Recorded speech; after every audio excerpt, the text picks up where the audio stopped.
Dasu dam दरिया सिंध पर खैबर पख्तूनख्वा के जिले कोहिस्तान में ज़ेर तामीर है, जिससे 4320 मेगावाट सस्ती बिजली पैदा होगी।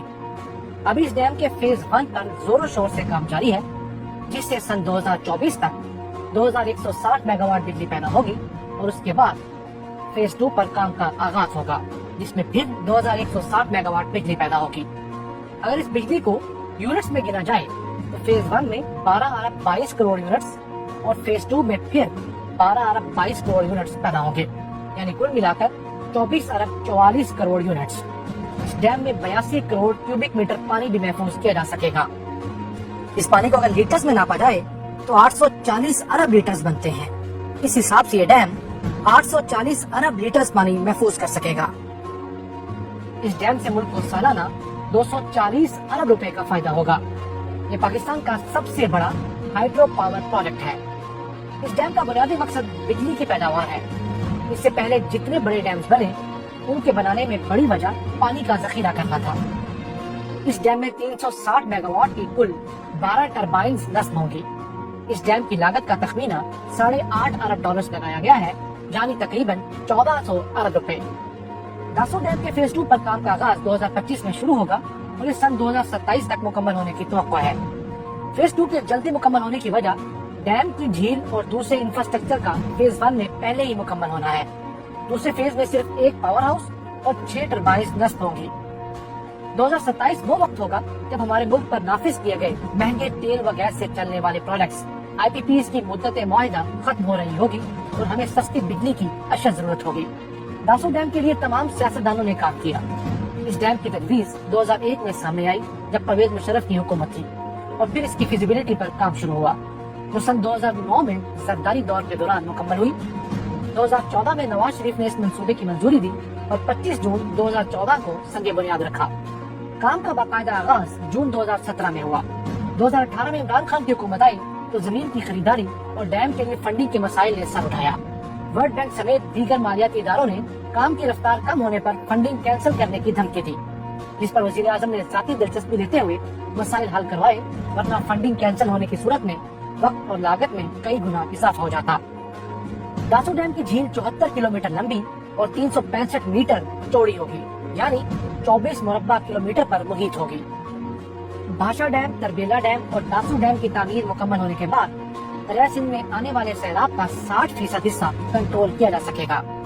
दासू डैम से 74 किलोमीटर ऊपर भाषा डैम बन रहा है और 240 किलोमीटर नीचे तरबेला डैम वाक़ है। भाषा डैम से छोड़ा जाने वाला पानी वहाँ 4500 मेगावाट बिजली पैदा करेगा और जब वो पानी दासू डैम से गुजरेगा तो 4320 मेगावाट बिजली पैदा करेगा और जब तरबेला डैम से गुजरेगा तो 6298 मेगावाट बिजली पैदा करेगा और जब ये पानी गाजी ब्रोथा हाइड्रो पावर प्रोजेक्ट के मुकाम पर गुजरेगा तो 1450 मेगावाट मजीद बिजली पैदा करेगा, यानी कुल मिलाकर 16568 मेगावाट सस्ती 2 रुपए वाली बिजली पैदा होगी, जो मौजूदा पाकिस्तान की कुल बिजली की जरूरत का 50% बनता है। अभी हमने जना बैराज के मुकाम पर 96 मेगावाट और चश्मा बैराज के 184 मेगावाट समेत कई छोटे हाइड्रो पावर प्रोजेक्ट से इजाफी बिजली पैदा होने का तखमीना नहीं लगाया, जिसे अगर शामिल कर लिया जाए तो 17000 मेगावाट बनते हैं। अगर हम कालापाक डैम बना सके तो 3500 मेगावाट उसके भी शामिल हो सकते हैं। पानी से बनने वाली बिजली दुनिया भर में सस्ती और माहौल दोस्त तस्वर की जाती है। दुनिया में इस वक्त 4 अरब 20 करोड़ मेगावाट बिजली पानी से हासिल की जा रही है। 2018 में पाकिस्तान दुनिया में सबसे ज्यादा पन बिजली शामिल करने वाला तीसरा बड़ा मुल्क था। चाइना ने 8540 मेगावाट, ब्राजील ने 3866 मेगावाट और पाकिस्तान ने 2487 मेगावाट शामिल किए।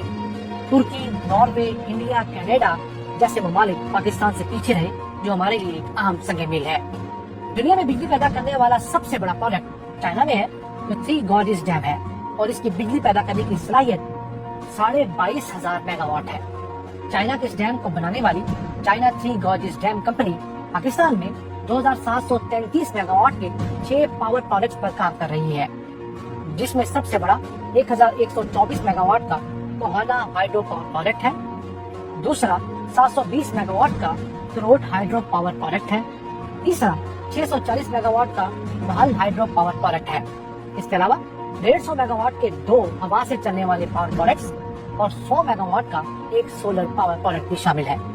داسو ڈیم کے علاقے میں مقامی آبادی کے لیے ہسپتال اور ہائی اسکول تکمیل کے آخری مراحل میں ہیں۔ اس کے علاوہ لڑکوں اور لڑکیوں کے لیے علیحدہ علیحدہ اسکولز، ٹیکنیکل کالجز اور مقامی آبادی کے لیے پانی کی اسکیمز پر بھی کام جاری ہے۔ اس ڈیم کی تعمیر سے پاکستانی سیمنٹ انڈسٹری کو بھی بہت فائدہ ہوگا۔ تعمیر کے دوران سیمنٹ کے استعمال سے 10 لاکھ ٹن اضافی سیمنٹ کی ضرورت ہوگی، جس کی اضافی پیداوار سے بھی روزگار کے ذرائع پیدا ہوں گے۔ اس ڈیم میں مچھلی کی افزائش نسل کے وسیع مواقع دستیاب ہوں گے، جہاں مقامی آبادی کو ٹریننگ دے کر روزگار دیا جا سکتا ہے۔ اس ڈیم میں ٹراؤٹ مچھلی کی افزائش نسل بآسانی کی جا سکتی ہے، جو ایک مہنگی اور پاکستان سمیت خلیجی ممالک میں بہت مقبول ہے۔ خلیجی ممالک نے سن 2012 میں پاکستان کو سالانہ 50,000 ٹن ٹراؤٹ مچھلی کا آرڈر دیا، لیکن ہم ان کی یہ ڈیمانڈ پوری نہ کر سکے۔ ٹراؤٹ مچھلی کا شمار مہنگی مچھلیوں میں ہوتا ہے، جس کی فی کلو قیمت 1500 سے 2000 روپے ہوتی ہے۔ اگر ہم ان کی ڈیمانڈ پوری کر دیتے تو شمالی علاقہ جات میں 50,000 نوکریاں پیدا کی جا سکتی تھیں۔ مقامی جنگلی حیات اور ادویات میں استعمال ہونے والی جڑی بوٹیوں کی پیداوار بڑھا کر بھی داسو کے علاقے میں نوکریاں پیدا کی جا سکتی ہیں۔ اس ڈیم سے صرف 776 فیملیز کے 6,953 افراد بے گھر ہوں گے، جنہیں دوسری جگہوں پر بسانے کے انتظامات کیے جا رہے ہیں۔ اس علاقے میں دریا سندھ سے سونا نکالنے والے 10 خاندان بھی آباد ہیں، جو سونی وال کہلاتے ہیں۔ یہ افراد دریا سندھ کی ریت سے سونا علیحدہ کر کے گزر بسر کرتے ہیں۔ ماہرین کا خیال ہے کہ دریا سندھ میں اوپر پہاڑوں کے درمیان سونے کے بڑے ذخائر ہیں، جہاں سے یہ سونا پانی کے ساتھ بہہ کر یہاں آتا ہے، جس پر ہم نے کبھی سنجیدگی سے کام ہی نہیں کیا کہ ذخائر کتنے بڑے ہیں۔ داسو کے علاقے میں 50,000 سے زائد پتھروں پر بنی تصاویر اور 5,000 سے زائد تحریریں ہیں، جو دنیا بھر کے آثار قدیمہ میں دلچسپی رکھنے والے افراد کے لیے اہمیت کی حامل ہیں۔ اس علاقے میں مغل دور کی 2 مساجد بھی ہیں، جو 400 سال قدیم ہیں، جن میں لکڑی اور پتھر کا خوبصورت کام ہوا ہے۔ ان میں سے ایک مسجد کو دوسری جگہ منتقل کیا جائے گا۔ یہ چٹانیں 9000 سال قبل مسیح کی ہیں۔ ان کو guest book of silk route بھی کہا جاتا ہے، کیونکہ ازمنہ قدیم سے یہاں سے گزرنے والے تاجر ان پتھروں پر اپنی ثقافت کے مطابق نقش و نگار و تحریر لکھتے آئے ہیں، جو آج کسی خزانے سے کم نہیں۔ جرمنی کی یونیورسٹی آف ہائیڈلبرگ نے 40 سال ان پتھروں پر تحقیق کی ہے۔ دنیا میں راک آرٹ ٹورزم کو ایک خاص مقام حاصل ہے۔ اٹلی کے علاقے ویلکیمونیکا وادی اس کی مثال ہے، جسے 1979 میں یونیسکو ورلڈ ہیریٹیج سائٹ قرار دیا گیا، جس کے بعد یہاں سیاحوں کا تانتا بنا رہتا ہے۔ اٹلی کی اس وادی میں 8000 سال کی تاریخ محفوظ ہے، جبکہ ہمارے یہاں 11,000 سال کی تاریخ محفوظ ہے، جسے دنیا کو دکھا کر اربوں ڈالرز اور لاکھوں نوکریاں پیدا کی جا سکتی ہیں۔ پاکستان کے پروفیسر احمد حسن دانی نے ان پتھروں اور ان پر بنے نقش و نگار پر سالہ سال تحقیق کی ہے، جس سے استفادہ کیا جانا چاہیے۔ گلگت، سوات اور سندھ کے پتھروں کو بھی محفوظ کیا جانا چاہیے، تاکہ ہماری آنے والی نسلیں ہماری ثقافت اور تاریخ سے بہرہ ہو سکیں۔